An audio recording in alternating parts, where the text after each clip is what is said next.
Okay everyone, so welcome to my most surprising movies of 2020. I know it's taken me a very long time to get this out of the way, but we're finally getting around to my picks for my top 11 biggest movies that I thought were the most surprising. These are movies that I went in a little worried about, or movies that I didn't expect to be any good, but it ended up being good anyway. That's what this list is going to be about. I'm sorry it took me a while to get to this and to my best movies of the year, but here we go. Before I get started, there is two things I want you to do. One, this is my subjective opinion, so if you don't see a movie on here that you thought was a surprise but I didn't, I probably either didn't see it or I just had a different opinion on it. Two, let's have a friendly discussion in the comment section about my most surprising movies list. This is going to be in complete voiceover, so you will be seeing pictures and images and clips. And also, if you like what you see here, be sure to subscribe to the channel, hit that notification bell to get notified when news videos are up, so that way you won't miss any live streams or videos coming up. And with that being said, let's get into the video, and I hope you enjoy it.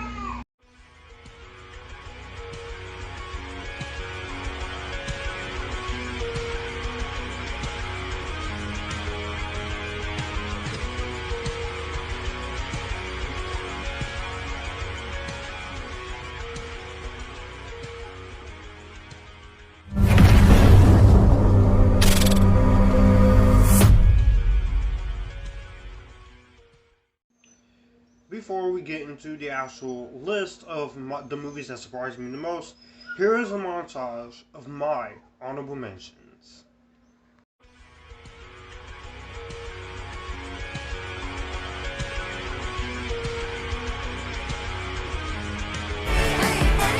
Why are you doing this? Those rich people are gonna hate you. I got a special guest here this evening. There's the special.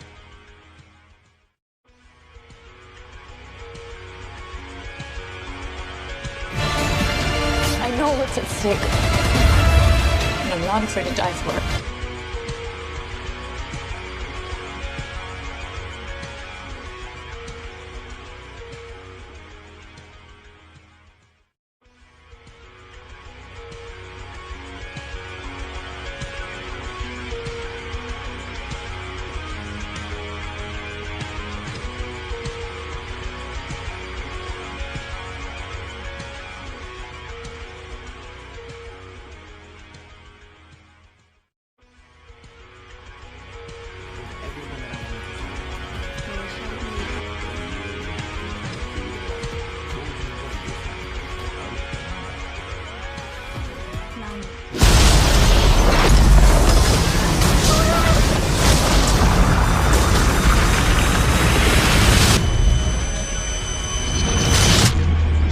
On a scale from 1 to 10, how bad's my rig? 10. We drilled to the bone.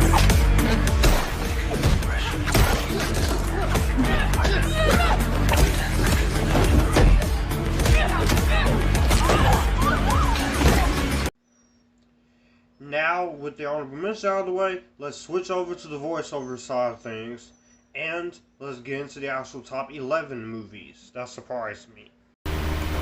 Kicking off at number 11 of the most surprising movies of last year, we're going to start off with The Call of the Wild, directed by first-time live-action director Chris Sanders. Well known for Lilo and Stitch and other classic animated movies, and this is based on a novel of the same name by Jack London. This was a movie that I didn't have that much enthusiasm going in. I was a little skeptical, of course, but I was also interested to see how this would turn out, and this turned out to be a very fun, family-friendly, entertaining film for kids. It is an entertaining film. I still stand by some of the problems I have with this movie. I don't think this movie needed to be cost $100 million. You could have had some of the dog scenes be animatronic, or just... I understand why you didn't use a real dog, but at the same time, you could use animatronic and such. Some of the CG could have been cleared up, and I did not like the villain of this movie. And despite a good performance from Karen Gillan, she only is in a few scenes in there. But the real heart of this movie was Harrison Ford and the relationship between the dog Buck. I really loved that. I thought that was the most interesting film. It's very beautiful to look at. It's a very entertaining film with solid performances from Harrison Ford and the rest of the cast. Omar Sy is also good. I also like the voice work. Here, this is of Buck. This is a very entertaining kids movie that I would recommend. Now, if you were when you get over the look of the dog doesn't look too good, this is a very good story of one man and his dog, or a dog and his man, as they try to find peace following traumatic experiences.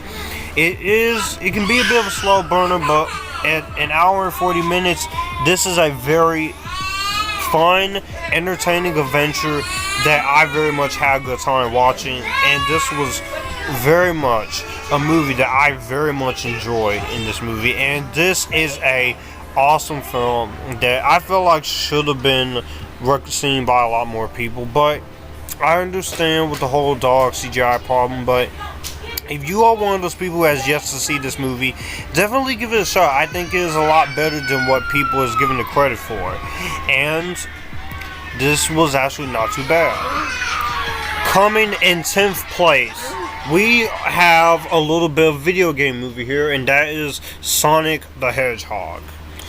Now, I'm going to be completely honest with you guys. I haven't played every Sonic game. I have played Sonic Adventure 2 and a little bit of Shadow the Hedgehog back then in the last decade. And I've watched some of the Sonic cartoons. But I was also one of those people, just like everybody else, who was looking at this and like, why are you making a Sonic the Hedgehog movie? And I just rolled my eyes and said, this is not going to work. This is not going to work. And when the first look of Sonic came out, I was just like everyone else who lost their fucking minds over it. But then when I started seeing trailers, and then when they fixed up the look of Sonic the Hedgehog, I became a bit more enthusiastic about it. I was still skeptical about it because video game adaptations are not always the greatest.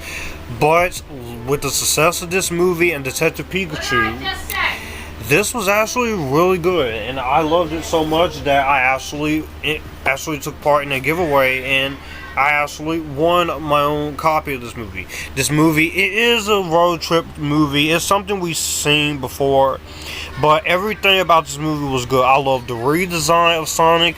This is what happens when a studio listens to its fans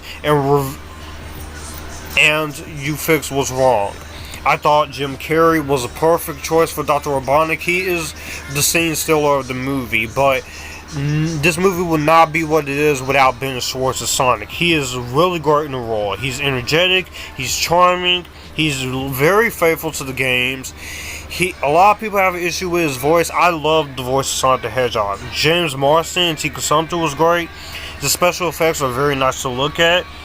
The scenes with Sonic running were actually, there was also a lot of funny moments, and the music was also really good.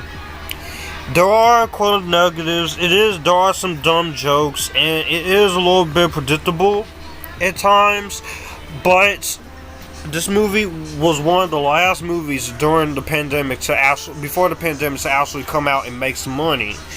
And because of this movie's success, I cannot wait for Sonic the Hedgehog 2. That mid-credit scene with Tails, I did not see that coming. And I'm curious to see Tails and Sonic work together, and I'm curious to see Knuckles in the next one. Hopefully, if they do a Sonic 3, they will bring in Amy Rose and Shadow the Hedgehog, because this is going to be a big franchise, and Sonic the Hedgehog proves that video game movies are not always awful. And I very much had a good time with it.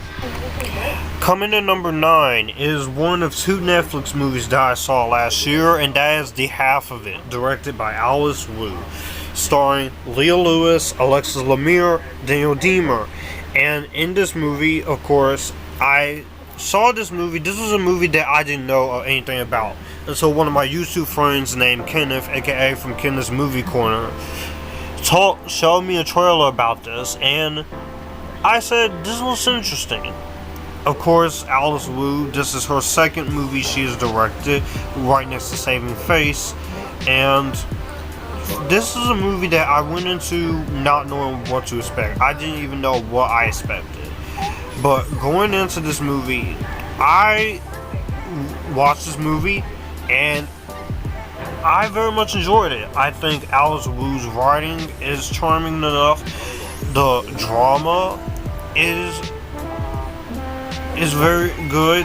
This is a different kind of love story, which is what I very much appreciated when it comes to the half of it. This is a different type of love story. This ain't just your average, ordinary love story that we've seen 1,000 times over and over again. I appreciate the fact that Alice Wu, she tried to do something different with it, where you have one character played by Leah Lewis, and then you have this other character played by Daniel Deemer, and they're in love with the same girl, who is, of course, a church girl, of course. And little do we know that the main girl has feelings for, of course, the other girl, Alexis Lemire's character. But the reason why I very much appreciate this, because it was doing something different. Netflix has had their share of good movies and they have their share of bad movies, but this was a movie that I very much loved everything about. From the cinematography standpoint, I think the love triangle, it worked for me. These usually easily don't work out too well, but it did have some very funny moments, and I actually really cared about the characters here. This was a really good movie that I didn't expect much out of.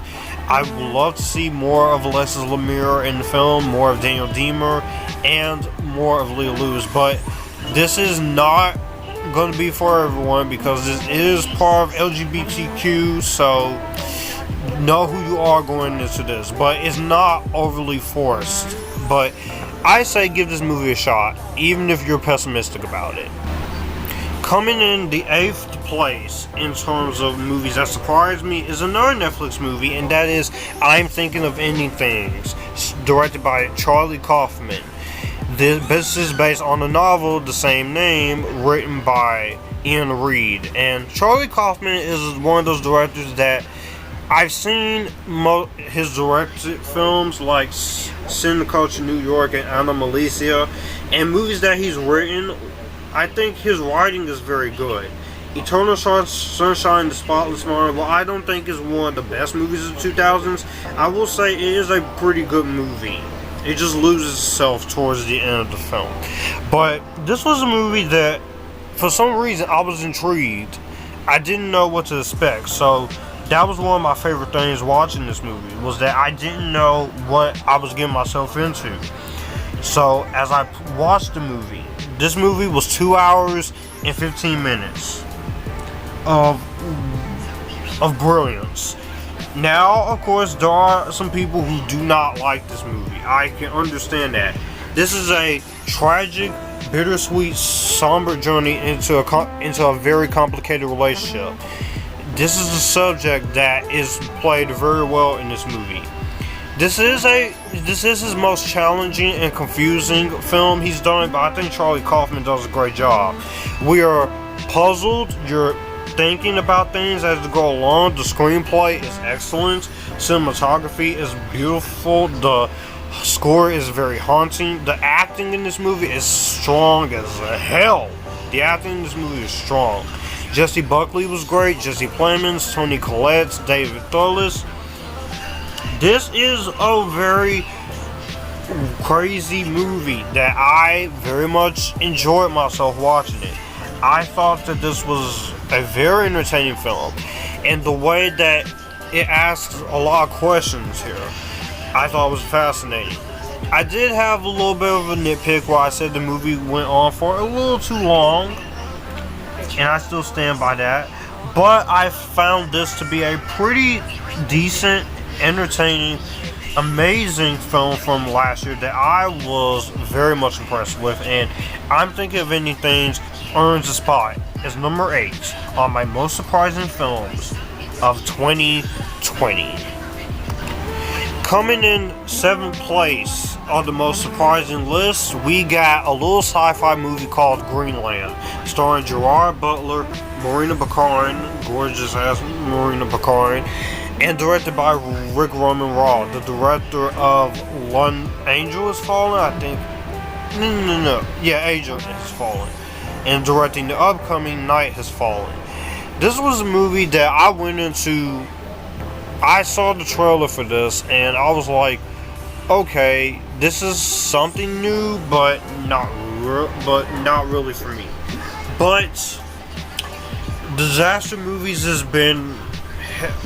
its ups and downs. There are some good disaster movies like The Day After Tomorrow, and then you have the shitty ones. But this is actually one of the good ones. I very much like this movie. It had good family drama here going for it. I like the emotional weight that this movie had.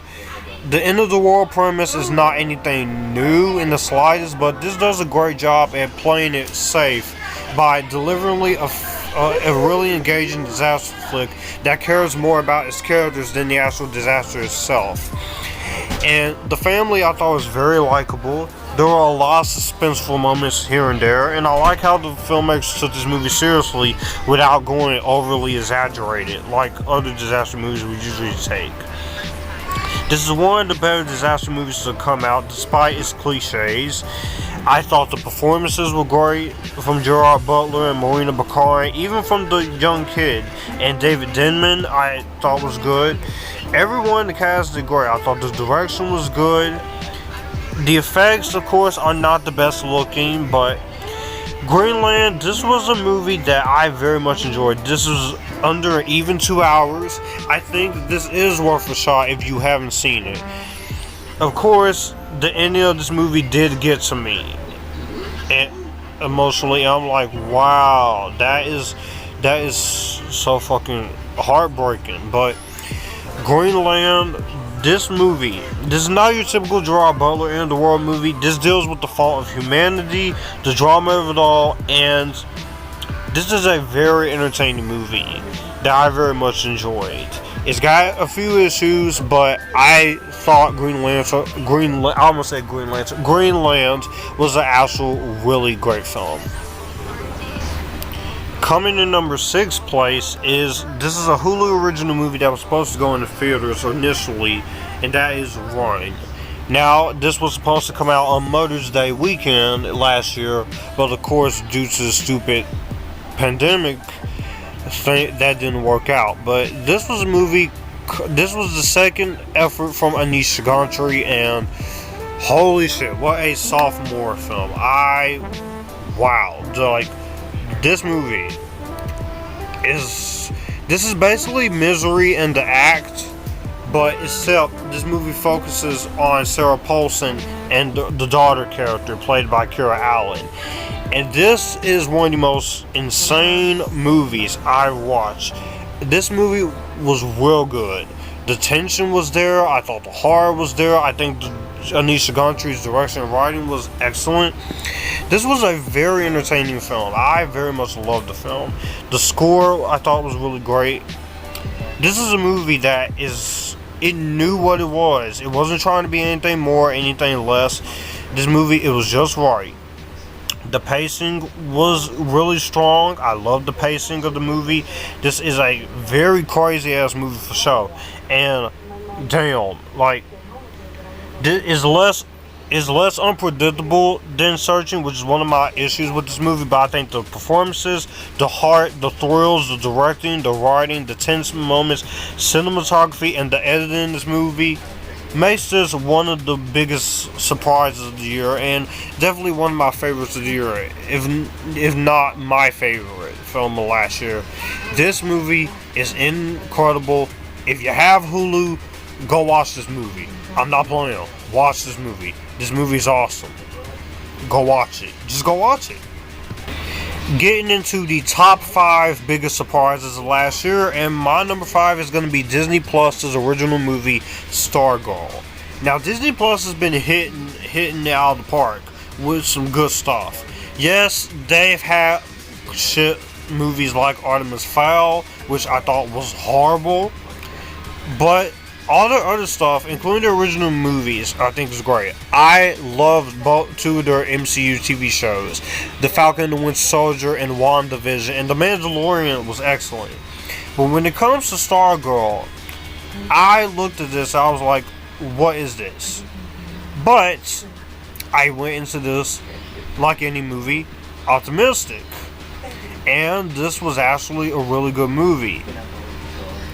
I kind of don't get why this movie is not well liked on Letterboxd, but this is a really good movie. I think for a first time acting debut, I should say, Grace Vanderwall, who's a singer, she does a great job in the acting department. Gwen Fisher was great, but Julia Hart's direction and her visual style is what makes this movie what it is. This would have been a different outcome, and I'm a sucker for feel-good movies and coming-of-age stories. And I like a lot of the rest of the cast here, including a YouTuber cameo by Artemis. Go check out her channel. You have Giancarlo Esposito. You have Karan Barr from Jesse in this movie. I think all the cast was good. I thought the romance and the chemistry between Stargirl and Leo, I thought was very sweet. It was very subtle. It's less irritating than Tessa and Harden's relationship. Sorry, after fans. Don't be offended. It's just a joke. I did have a few issues with this movie here and there. Just one little small gripe that I wish some of the other supporting characters we got to know more of. But Stargirl, this was a very fun Disney Plus movie, and I almost kind of came close to crying at the end of this movie. But Stargirl, this was a very nice surprise, and I can't wait to see more Disney Plus original movies that are good just like this. This was really good. Coming in fourth place, the most surprising movie of 2020 was The Lodge. This was a horror movie that I literally knew nothing about. All I knew was I saw a few of my YouTube buddies reviewed this movie last year, and some liked it, some hated it, so I was a little concerned going into this that I was probably going to be one of those people who didn't like this. But after watching it last year, this was way better than I remember it being. I gave this movie a very praiseworthy review. You can go check that out. But this was creepy, it was atmospheric, it was scary, it was frightening, and it knew what it wanted to be. It wasn't trying to be anything more or anything less. I very much enjoyed what I liked. I like what I saw from these two directors. Severin and Fiala, they do a good job of putting you in the atmosphere with Jaden Martell and Liam McHugh's characters. Riley Cogue, I thought was really great as the stepmom, who's not who she says she is. Richard Armitage, I thought was really good too. Also, Alicia Silverstone is good in here for the little bit that she's in. I haven't seen Goodnight Mommy, but after seeing this, I do want to see that and see how it is, because I've heard some really good things about it. But it was creepy, atmospheric. The ending didn't work for everyone, but it worked with me. I found it to be more ambitious. I found it to be scary, and I found it to be interesting what they play with. So at the end of the day, when you really get through to it, this is another one of the good scary movies that came out last year, and I think it is incredibly overlooked, and I do feel like this movie should have been seen by a lot more people. But at the end of the day, I think this is a decent enough entertaining film that's scary, and it was funny, and I very much enjoyed it. So, not a game changer, but one of my favorite horror films last year. Coming in third place here, of course, we got Blumhouse's Freaky. You take Friday the 13th and Scream and Happy Death Day, and to get the director of Happy Death Day, and you make it into this movie. And going into this movie, this was another movie that I was like, okay, this could be interesting, this could be entertaining. I saw trailers and I said to myself, I like the cast, I like Vince Vaughn, I like Catherine Newton, and it's a horror comedy. And I very much enjoyed this movie. This movie is not SJW pandering, it's not woke, it's not what you think. This was a very entertaining, fine take on the whole Scream Friday 13 thing, but it has these whole mind-bending like movies, and I like this. Vince Vaughn and Catherine Newton are really good here in their performances as the killer and the main character Millie. Even when they have to switch bodies, I think it's very awesome. And I did like the cinematography. I liked some of the other cast members. There were quite a few jokes that didn't really land well for me, but I pretty much thought most of the jokes were fun. And I enjoyed myself. I didn't hate myself watching this, and I'm interested. I do want to see more where they go with Freaky. So I have nothing much more to say other than, if you haven't seen this movie, give this a chance. Also, the kills are also really cool in this movie too. And that's all I have to say about Freaky. Before we get into my top 2 biggest surprises, here are 2 honorable mentions that I kept here. One of them is The Craft Legacy, which is the sequel to the original Craft.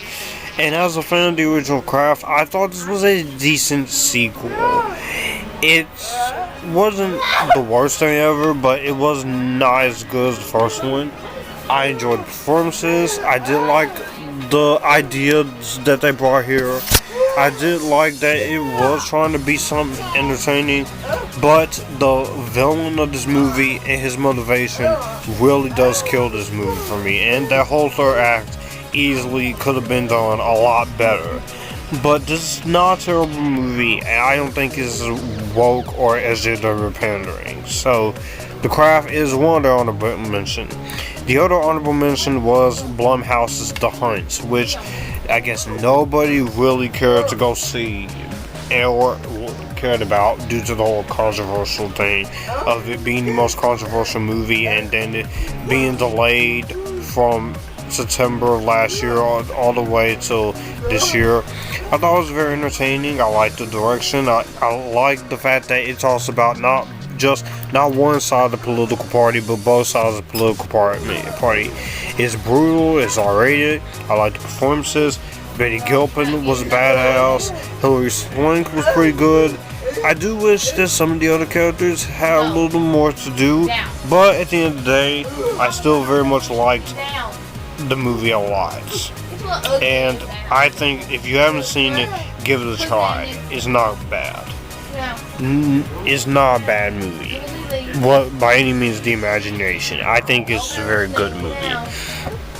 Now, coming in the runner-up here is Blumhouse's The Invisible Man from last year. This is the remake of the 1930s classic.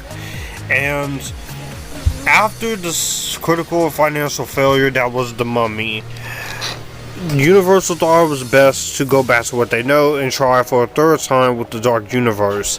And in the form, we got Blumhouse and Lee Winnell's The Invisible Man, which a lot of people really love.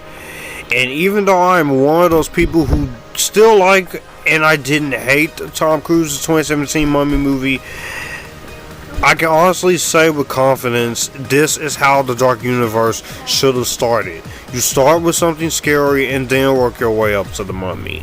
And I felt like they took Blumhouse and Universal, learned from their mistakes, and gave us a great movie like this.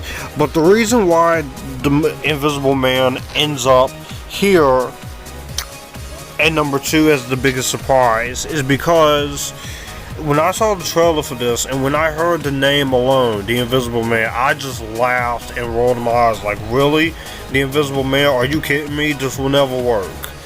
But when you have a director like Lee Winnell, who's given us great stuff like Upgrade, which was the most underrated film of 2018, one of them, and you have good talent producing like Blumhouse, which was one of his better produced films, you actually get a good movie here. And what I got here, this was a 2 hour and 4 minute amazingly well done horror film that is a slow burn, but it was a good slow burn. It wasn't like it was a slow burn and nothing happens. When it got to a certain point of this movie, when stuff really started kicking into high gear, I very much appreciate it. And I know some people out there don't like this movie because of what they were trying to get across, and it blends the horror aspects very well, but it also talks about how abuse and being in an abusive relationship can really take a toll on you, and that's what I very much appreciated that here. This movie was very creepy, it was unsettling, it's full of tension. This is more of a suspense movie than a horror movie. There are scenes where you don't know what's gonna go along. The antagonist himself is scary. Elizabeth Moss' performance was great, as the rest of the cast. I love the direction of Lee Winnell, the way the scenes are filmed. The script was great. I like how it tackles the subject of abusive relationships, and it doesn't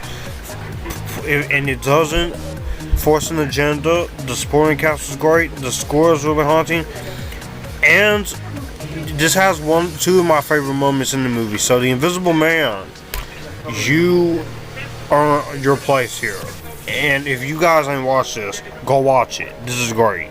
This is scary and it's frightening. Coming in last place, this is going to be Disney Pixar's best Oscar win for Best Animated Film was just recently, and the biggest animated film that surprised me last year, and that is Disney Pixar's Soul. From the trailers, I really had no hope for this movie. And this coming from somebody who is a big Pixar fan. I am a Disney Pixar fan. There's only a few movies of theirs I hate. I hate the Cars movies. I'm going to be completely honest. I hate the Cars movies. But everything else they've done, such as Toy Story and Finding Nemo and Finding Dory and A Bug's Life, all of those movies I think are very great. And Onward was also really good too. But this movie here, I went into it not knowing what to expect. And seeing this movie, I'm actually happy that I saw this movie, because this is a really, really good movie about how living life to the fullest with a good message, and it had a very great message in this movie, and I very much appreciate it. You have a character like Joe Gardner, who is very unhappy where he is in his life, and this movie tells a good message that even though things don't go out the way you want it to in your life, you should be grateful for every moment and live every moment like it's your last. And this movie really did that for me. The animation of this movie, I think, is really good here. I like the story here. There was some good emotional heart to it. The only downgrade with this movie for me is that we were robbed of a theatrical release. I'm glad this was free on Disney Plus, but this would have been much more awesome if it was a theatrical release. And also, I do have my little negatives with this movie. I don't think this is the best animated movie of last year. To me, that would go to Wolf Walkers. I do find the movie to be a tad bit overpraised, and there were some moments where it's like, that's a little predictable. And also, I did not care for the whole ending being abrupt. It's best at least up to interpretation, but other than that, I thought Soul was a really good movie, and I will be getting a review out to you guys soon enough. Well, everyone, that was my most surprising movies of 2020 from last year. Let me know in the comment section down below, what are your most surprising movies? I'm sorry this was a little bit late. I'm still going to give you guys my best movies of 2020. I have not forgot about that. So, with that being said, in the comment section down below, tell me what is your list. Be sure to hit the like button, comment down below what is your list. Subscribe to the channel for more live streams and videos. All my social media links in the description box down below. If you like to send fan mail or anything like that, you can email me and DM me like right away, and you can get in touch with me privately, and I'll tell you how to do it. And my Amazon wish list is description box down below. Go subscribe to the 5 Geeks podcast channel, and I'll see you guys in the next one. You guys keep it cool and join the Epictastic.